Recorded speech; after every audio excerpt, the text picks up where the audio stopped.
Hello friends, जय माता दी। कैसे हैं आप सब एंड जय काली। गुप्त नवरात्रों का शुभ आरंभ हो गया है और सभी भक्त जन माँ से प्रार्थना कर रहे हैं। ओम जयंती मंगला काली भद्रकाली कपालिनी दुर्गा क्षमा शिवा धात्री स्वाहा स्वधा नमोस्तुते सर्वा बाधा विनिर्मुक्तो धन धान्य सुतान्वितः मनुष्यो मत प्रसादेन भविष्यति न संशय या देवी सर्वभूतेषु श्रद्धा रूपेण संस्थिता नमस्तस्यै नमस्तस्यै नमस्तस्यै नमो नमः। दोस्तों, महाशक्ति की आराधना का पर्व है नवरात्र और अब तक आप सभी जानते ही हैं कि साल में 4 बार नवरात्र आते हैं। एक माघ माही का नवरात्र, चैत्र, आषाढ़ और अश्विन नवरात्र। जो चैत्र और अश्विन नवरात्र होते हैं तो प्राकट्य होते हैं, लेकिन जो माघ माह के और आषाढ़ माह के नवरात्र होते हैं इन्हें हम गुप्त नवरात्र कहते हैं। इन्हीं में शिव और शक्ति की उपासना की जाती है गुप्त रूप से। और कहा जाता है कि आषाढ़ माह की गुप्त नवरात्रि में जहाँ वाम आचार उपासना की जाती है, वहीं जो साधक हैं वो जानते हैं कि माघ माह की गुप्त नवरात्र में वामाचार पद्धति को अधिक मान्यता नहीं दी जाती। ग्रंथों के अनुसार माघ माह के शुक्ल पक्ष का विशेष महत्व है और जो लोग भी आध्यात्मिक और मानसिक शक्तियों में वृद्धि करना चाहते हैं उनको प्रॉपर उपवास हो, नियम हो, संयम हो, भजन हो, पूजन हो, साधना हो, इसके द्वारा माता की आराधना करनी चाहिए। जो भी साधक हैं, देवी भक्त हैं, इस दौरान चाहे वो स्त्री हो या पुरुष हो, नवरात्रे आपको जो रियल में आप अगर दुर्गा माँ को मानते हैं तो सभी साधकों से निवेदन है कि इन गुप्त नवरात्र को आपको जाया नहीं आने देना चाहिए। थोड़ी देर ही सही, पर इस समय देवी प्राकट्य रूप से विराजमान होती है हमारे आसपास और कहा जाता है कि जो भी मनुष्य या जो भी साधक गुप्त नवरात्र में एक जप भी करता है माँ का तो उसका 35 गुना ज़्यादा फल मिलता है। तो आप नवरात्र में जहां हम 9 दुर्गा की उपासना करते हैं, ध्यान करते हैं, वहीं गुप्त नवरात्र में 10 महाविद्याओं की आराधना की जाती है। और जो पक्के साधक होते हैं वो दूसरे साधनाएं भी सिद्ध करते हैं, जैसे अप्सरा साधना हुआ, यक्षिणी साधना हुआ, योगिनियाँ हुई, बहुत सारी वीर हनुमान साधनाएं आदि है, वो सभी आप सिद्ध कर सकते हैं। महाविद्याओं की साधनाएं सामान्य पूजा पाठ से बिल्कुल अलग होती है और इसलिए ये नवरात्र गुप्त विद्याओं की साधना के लिए श्रेष्ठ है। तो गुप्त साधनाएं या तो गुप्त स्थान पे करनी चाहिए जहां कोई और प्रवेश ना करे, और या फिर शमशान आदि में करना चाहिए, तभी इसका प्रत्यक्ष रूप से आपको फल प्राप्त होता है। गुप्त नवरात्र में कई लोग माता वैष्णो देवी की भी साधना करते हैं, पराम्बा देवी की साधना की जाती है, कामाख्या साधना भी की जाती है। इसके अलावा जैसे मैंने बताया 10 महाविद्याओं की साधना तो होती है, साथ ही साथ हिंगलाज माता की साधना भी की जाती है। और 10 महाविद्याएं तो इतनी श्रेष्ठ होती है कि इनके लिए ऋषि विश्वामित्र और ऋषि वशिष्ठ ने भी बहुत प्रयास किए थे, लेकिन सफल नहीं हो पाए, उन्हें भी सिद्धियां प्राप्त नहीं हुई। लेकिन जब वृहद काल की गणना की, ध्यान की स्थिति की, तो उन्हें ज्ञात हुआ कि गुप्त नवरात्र में शक्ति माँ के जो 10 स्वरूप हैं इनको सिद्ध किया जा सकता है। और तभी ऋषि विश्वामित्र ने गुप्त नवरात्रों में 10 महाविद्याओं को साधा और अद्भुत शक्तियां प्राप्त की। उनको तो इतनी शक्तियां प्राप्त हुई कि उन्होंने इसके तप से उनकी शक्तियां इतनी, उनकी सिद्धियां इतनी प्रबल हो गई कि इससे उन्होंने एक नए संसार तक का निर्माण कर दिया था।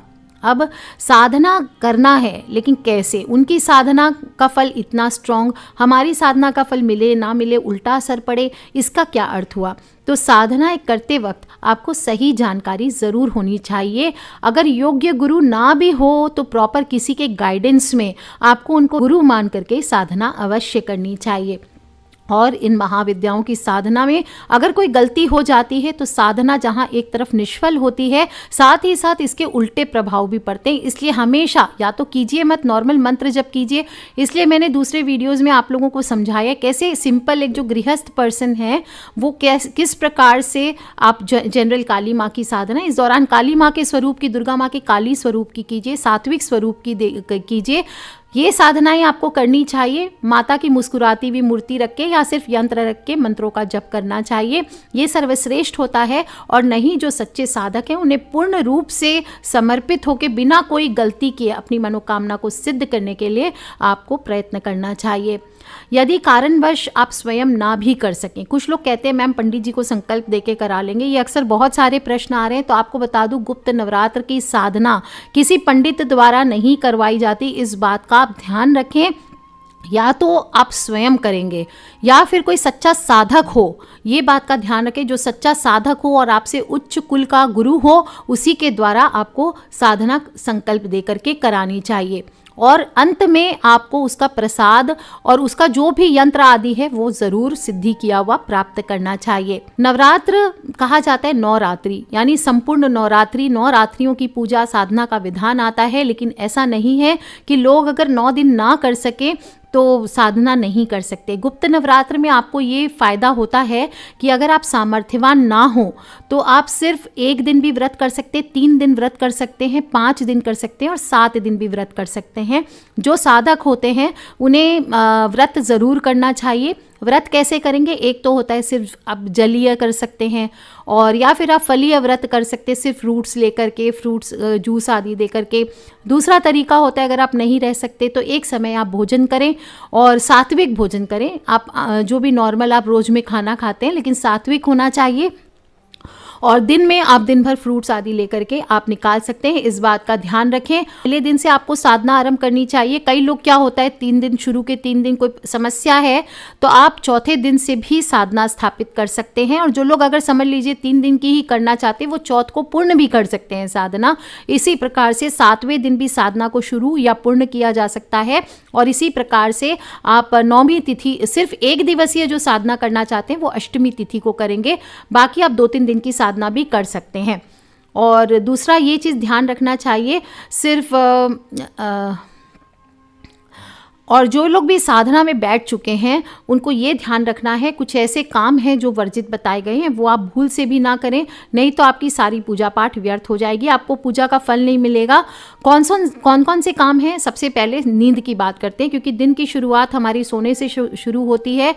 कैसे सोना है और कैसे जागना है? देखिए, देवी भागवत में कहा गया है कि गुप्त नवरात्र के 9 दिनों में रात में साधना होती है, और ऐसा नहीं, ऐसे में आपको सुबह देर तक, रात तक साधना करते हैं, 2-3 बजे तक अक्सर साधना चलती है। तो सुबह आपको सूर्य उदय के 2 घंटे के अंदर अंदर तक उठ करके स्नान आदि नहा धो करके वापस से कर लेना चाहिए। ज़्यादा देर तक नहीं सोएं। और अगर आप सुबह तक साधना कर रहे हैं, सुबह 5:30-6 बजे तक दिन हो गया है, तो उसके बाद आपको नहीं सोना चाहिए। कुछ लोग सोचते हैं अब हम थक गए हैं, दोपहर को 2-4 घंटे सो लेंगे, रात भर पूजा करेंगे, दोपहर को 2-4 घंटे। ऐसा नहीं करना चाहिए। साधना की स्थिति में आपको दोपहर को भी सोना निषेध बताया गया है। अगर आप बीमार फील कर रहे हैं, अनकंफर्टेबल फील कर रहे हैं, तो आपको 15-20 मिनट, आधी घंटा आप चुपचाप आंख बंद करके, वो भी योग निद्रा जो होती है, योग निद्रा आपको करनी चाहिए। और योग निद्रा के बारे में मैंने दूसरे वीडियो में आपको बताया था, रेकी के वीडियो में। तो आप योग निद्रा किस प्रकार से लिया जाता है वो आप सभी प्रैक्टिस करें, और फिर मैं ट्राई करूंगी कि दोबारा से एक बार योग निद्रा की वीडियो आप सभी को दे दूं। इस प्रकार से योग निद्रा प्रैक्टिस करनी चाहिए, इससे आप थोड़ी देर में बिल्कुल फिर से फ्रेश और एनर्जेटिक फील करेंगे। दूसरी चीज़ आता है स्नान करना। हर साधना, जो लोग भी साधना कर रहे हैं उसमें अलग अलग प्रकार के गंध का स्नान बताया गया है। तो आप जो भी साधना कर रहे होंगे या आपने साधना किट लिया है उसमें आपको एक इत्र दिया गया होगा, तो उस इत्र को रोज आपको पानी में डाल के, या कोई भी गंध जो आपको अष्टगंध आदि या जो भी गंध आपको दिया गया है उसके द्वारा आपको स्नान करना चाहिए। जो लोग भी जनरल घर में साधना कर रहे हैं उन्हें रोज नियमित रूप से जल में गंगा जल और गुलाब जल ये डाल करके आपको स्नान करना चाहिए। आप चाहे तो गुलाब की पत्तियां डाल के स्नान कर सकते हैं। जो लोग भी कमला साधना आदि कर रहे हैं या बगलामुखी साधना आदि कर रहे हैं घर में, या कोई भी आप हल्की जो सौम्य साधना है, तो आप हल्दी डाल करके स्नान कर सकते हैं। इस प्रकार से आप स्नान करें। इस दौरान अगर आप नमक का स्नान करते थे तो आपको नहीं करना चाहिए गुप्त नवरात्र में नमक का स्नान, इस बात का ध्यान रखें। और आप चाहें तो वस्त्र उसी समय पहन करके पूरे दिन आप रह सकते हैं, साधना के वस्त्र, लेकिन ध्यान रखना है अगर वॉशरूम वगैरह आप गए हैं, पॉटी गए हैं, तो आपको कपड़े बदल लेने चाहिए। स्नान करके फिर से आपको शुद्ध वस्त्र पहनने पड़ते हैं, या उसे बदल करके जाइए और फिर स्नान करके वापस से आपको वस्त्र बदलने हैं।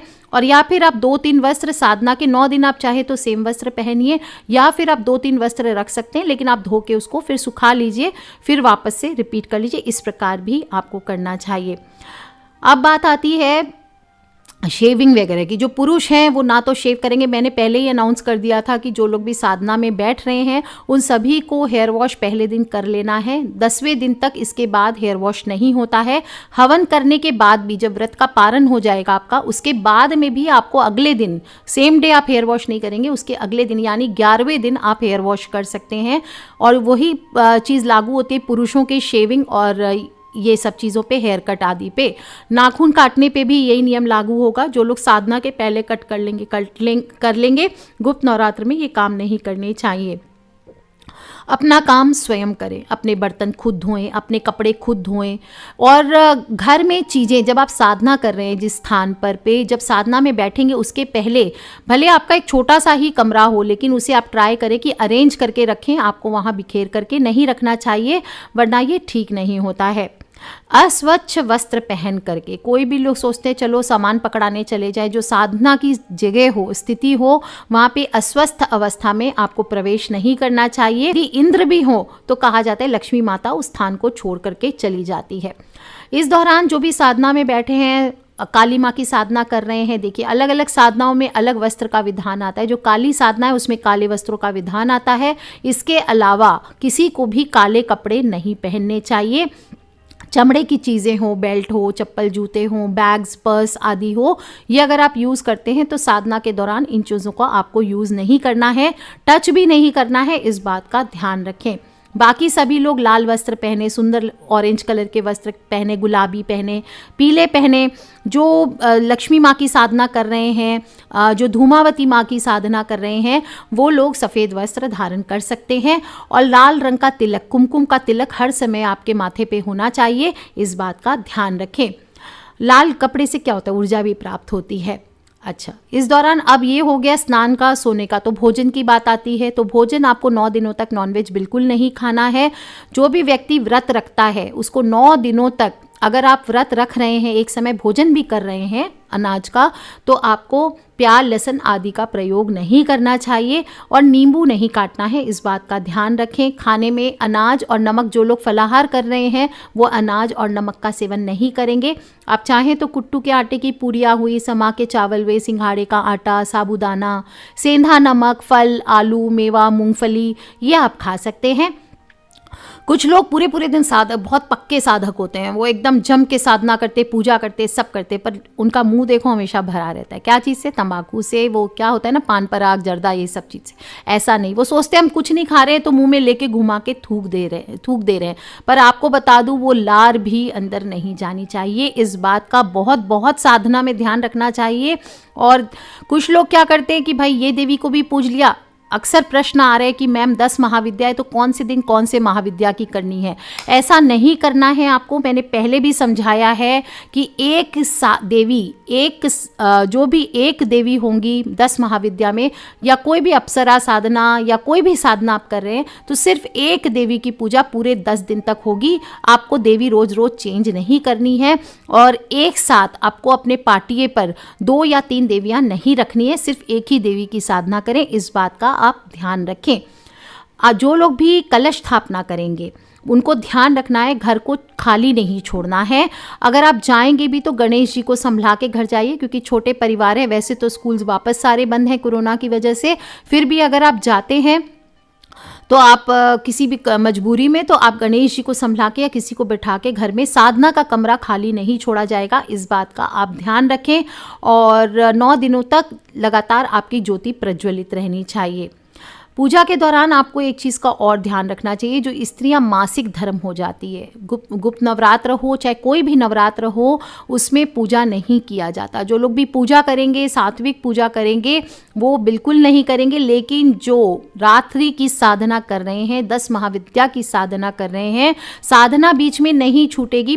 पीरियड्स की अवस्था में भी आपको साधना अपनी जारी रखनी है, छूटना नहीं चाहिए, इस बात का ध्यान रखने।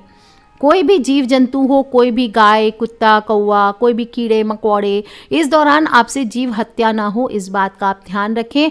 और पूजा के दौरान जिस भी देवी के साधना में घी का दीपक जलाया जाता है तो वो ध्यान रखना है अपने बाएं हाथ पे आप घी का दीपक रखें, यानी माता रानी का दाहिना साइड और आपका बायां साइड। और जो लोग भी तेल का दीपक जलाएंगे वो आपके राइट हैंड साइड में रहना चाहिए, यानी माता रानी के लेफ्ट हैंड साइड में दीपक जलेगा, इस बात का ध्यान रखना चाहिए।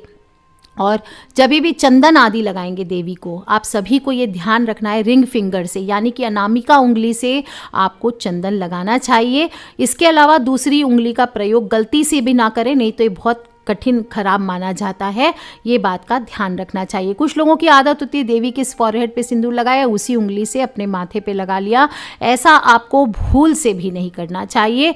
हमेशा अगर लगाना भी चाहते हैं मूर्ति से टच करके, तो उनके चरणों से सिंदूर लेकर के आपको अपने फॉरहेड पे लगाना चाहिए।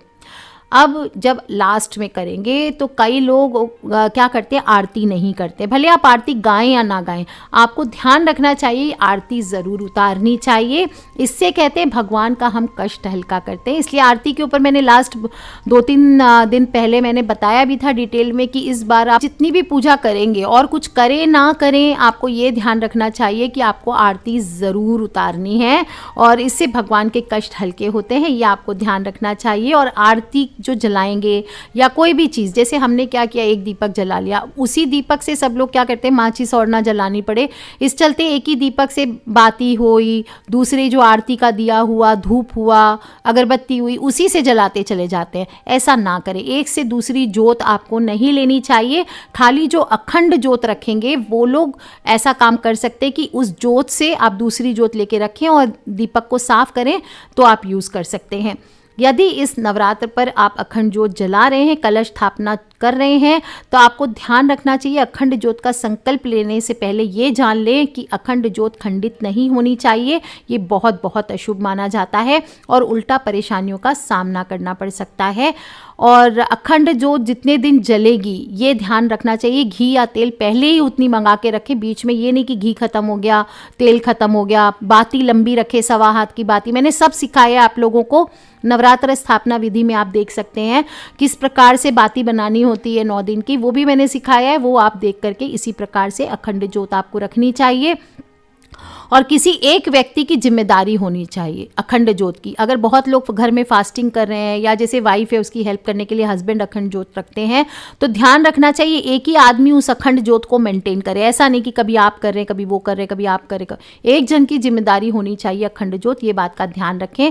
कालिख ना जमने दें, कालिख जम जाती है बाती पे, तो कालिख को क्लीन करके ऐसे में बुझने लगती है, तो क्या करना है, एक अतिरिक्त बाती आपको रखनी चाहिए। अलग से एक दीपक रख लीजिए, उसमें एक एक्स्ट्रा बाती रख लीजिए। जब आप जोत ठीक करने के लिए जाएंगे उस समय उस बाती को, पहले जो दूसरी बाती आपने रखी है उसको उस जोत से जला लीजिए। इसको कहते हैं जोत से जोत जगाना, ठीक है, उसको अलग रख लीजिए। इसके बाद आपको बाती बाहर खींचने की कोशिश करनी चाहिए कालिक साफ करके। इस दौरान अगर दीपक बुझ जाता है तो वो खंडित नहीं माना जाता, क्योंकि आपकी जोत जगी हुई है। अखंड जोत कहते हैं, अखंड दीपक नहीं होता है, इस बात का ध्यान रखें। जोत से जोत जगाई जा सकती है, दीपक से दीपक नहीं जलाया जा सकता। इस चीज़ को आपको मेंटली समझ के रखना चाहिए। और फिर आपको वो बाती वापस से, उस बाती से वापस से बाती ठीक करके जला देनी चाहिए। तीसरी बात, अगर आप लास्ट के दिन आपके दीपक में बहुत तेल या घी रह जाता है, तो ऐसा नहीं कि 9 दिन पूरे हो गए, हवन पूजन हो गया, पंडित खा लिए या बच्चों को खिला दिया, कन्या जिमा दिया, सब हो गया, आपका व्रत का पारण हो गया, तो फूंक मार के बुझा देंगे। नहीं, जितना घी है लास्ट तक उसको जलते रहना देना चाहिए, भले वो 4 दिन और जले, उससे कोई हर्ज नहीं है। लास्ट चीज़, अहंकार में ना आए। अक्सर क्या होता है, जो साधक होते हैं वो घमंड में चूर हो जाते हैं कि मैं तो साधक हूँ, मैं ऐसा हूँ, मैं सर्वश्रेष्ठ हूँ। आप माँ के सेवक हो, आप मालिक नहीं हो, आप भगवान नहीं हो, आप सिर्फ उनके चरणों की धूल मात्र हो। वो भी कितना छोटा कण वो हम नहीं जानते। जो सच्चा साधक होगा वो कभी ये नहीं कहेगा अरे मैं तो ऐसा हूँ, मैं वैसा हूँ, मैंने तो ये किया है, मैंने ऐसा नहीं करना है आपको। कभी भी घर में अगर कर रहे हैं तो बाकी लोगों को साधना के दौरान नीचा ना दिखाएं कि अरे मैं तो पूजा में बैठा हूँ, मैं ये नहीं कर सकता, तुम करो, तुमको दिखाई नहीं देता, मैं पूजा करो। अक्सर कई स्त्रियों को मैंने देखा है इस तरह की भाषा यूज, या तो आप कीजिए मत। अगर आपका बॉडी अलाउ नहीं करता है तो आप प्लीज़ साधना मत कीजिए, नॉर्मल पूजा पाठ कीजिए माई का। वो इनफ होता है। और अगर आप कर रहे हैं, कोई भी पुरुष हो, वो अपनी स्त्रियों को अरे दिखता नहीं, मैं कैसे ये करूँगा, तुम करो, मेरा तो फास्ट है, मेरा तो साधना चालू है, ऐसा नहीं। आप या तो अपनी साधना के कमरे से बाहर ना आएँ, और अगर आप कर रहे हैं पूजा पाठ साधना इन दिनों के दौरान, तो सबके साथ मिलजुल करके रहें, कामों में हाथ बटाएं। हाँ, प्याज लहसुन नॉनवेज आदि आपको नहीं छूना चाहिए, और साथ में किसी प्रकार की भी हिंसा या कलह का वातावरण आपको नहीं करना चाहिए। व्रती जब संकल्प लेता है तो उसको ये संकल्प लेना चाहिए कि मेरे मन में सदा क्षमा का भाव रहेगा। कोई आपको गाली गलौच भी कर रहा है तो चुपचाप क्षमा करके उसको चुपचाप बैठ जाइए। अंदर से अपनी आत्मा में जानती हूँ दुखी होता है, लेकिन फिर भी आपको चेष्टा करनी है कि उसको आप किसी भी प्रकार का बद्दुआ ना दें, किसी भी प्रकार का उसके प्रति अहित ना सोचें। दया का भाव रखें, अपने मन में उदारता का भाव रखें। कोई भी मांगने वाला आ जाए, देखिए हम कहते हैं ना कि किस रूप में भगवान आए, तो कोई मांगने वाला, कोई गरीब, कोई नीडी पर्सन हो, उसकी मदद इस दौरान ज़रूर करना चाहिए। काम क्रोध मोह लोह आदि दुष्प्रवृत्तियों का इस दौरान त्याग करें, तभी आप सच्चे साधक कहलाएंगे। स्त्री हो, माता पिता हो, इनका भी अपमान न करें। कुछ लोग पुरुष होते हैं, वो स्त्रियों को तंग करते हैं, ऐसा मत कीजिए। ये आपके लिए, देखिए लक्ष्मी है या नहीं है वो आप मत जज कीजिए। लक्ष्मी का बहुत रूप होता है, बहुत तरह की लक्ष्मी होती हैं। वो किस लक्ष्मी के रूप में आपके घर में है, हमेशा उनका सम्मान करके रखिए, तभी आपके जीवन में बढ़त मिलेगी। और लक्ष्मी, अलक्ष्मी जो होती है ना, उसके पति का नाम दूसह होता है, और ऐसे व्यक्ति जो अपनी पत्नी को सताते हैं, उनकी पत्नी अलक्ष्मी हो जाती है। और अलक्ष्मी का क्या होता है, अपार दुख सहना पड़ता है। जो लोग भी अलक्ष्मी अपने घर की लक्ष्मी को बना देते हैं, उन्हें अपार दुख सहना पड़ता है। जिस घर की स्त्रियों को, बेटियों को, बहनों को, माँओं को सम्मान नहीं मिलता है, वहाँ समस्त देवियाँ सुखपूर्वक नहीं रहती, वहाँ से विदाई ले लेती है एक एक करके। इसका ध्यान रखना चाहिए। इसके अलावा भी अपने ध्यान रखना है, छोटी छोटी बातों का बता देती हूँ। एक साधक को नाखूनों से, ज़मीन में बैठे बैठे, कुछ लोग कोई ज़मीन पे अगर बैठते हैं, मिट्टी में बैठे हैं, घास आदि में, नाखून से कुरेदते हैं ज़मीन को, ये काम आपको नहीं करना चाहिए। सूर्योदय के समय, सुबह सुबह उठते ही कोई लोग खा लेते हैं, भाई सुबह 6 बजे उठा, सूर्य निकला या नहीं निकला, वो तो चाय पिया, खूब सारा खाना खा लिया, न भाई 2-3 रोटी खा लिया, या जो भी आपने खा लिया। अगर आप डायबिटिक आदि भी हैं, थोड़ी बहुत अगर आप लेना भी है तो मेवा आदि लीजिए, या जो भी आपको एक आध बिस्किट या ठीक है आप ले लीजिए, अन्यथा आपको सुबह सुबह भोजन नहीं करना है। भीगे पैर आपको नहीं रहने हैं, वस्त्रहीन नहीं रहना है, सोना नहीं है वस्त्रहीन। जो साधक हैं उनको मैंने पहले भी बताया, सिर्फ एक वस्त्र, बिना सिले हुए वस्त्र धारण करके साधना करना है, और उसी को पहन के आपको सोना भी चाहिए। और अपने अंगों पर, कई लोग क्या है, बैठे बैठे तबला जैसे बजाते हैं अपनी जांघों को, या कहीं पे भी मार मार के बैठ के आवाज़ करते हैं। साधना के दौरान ये सब चीज़ें आपको नहीं करनी है। अपने अंगों का बैठे बैठे आपको स्पर्श नहीं करना चाहिए, कि कभी मुंह छू रहे हैं, कभी नाक छू रहे हैं, कभी आँख कान को घस रहे हैं, कभी पैर खुरेज रहे हैं, ये भी आपको नहीं करना चाहिए।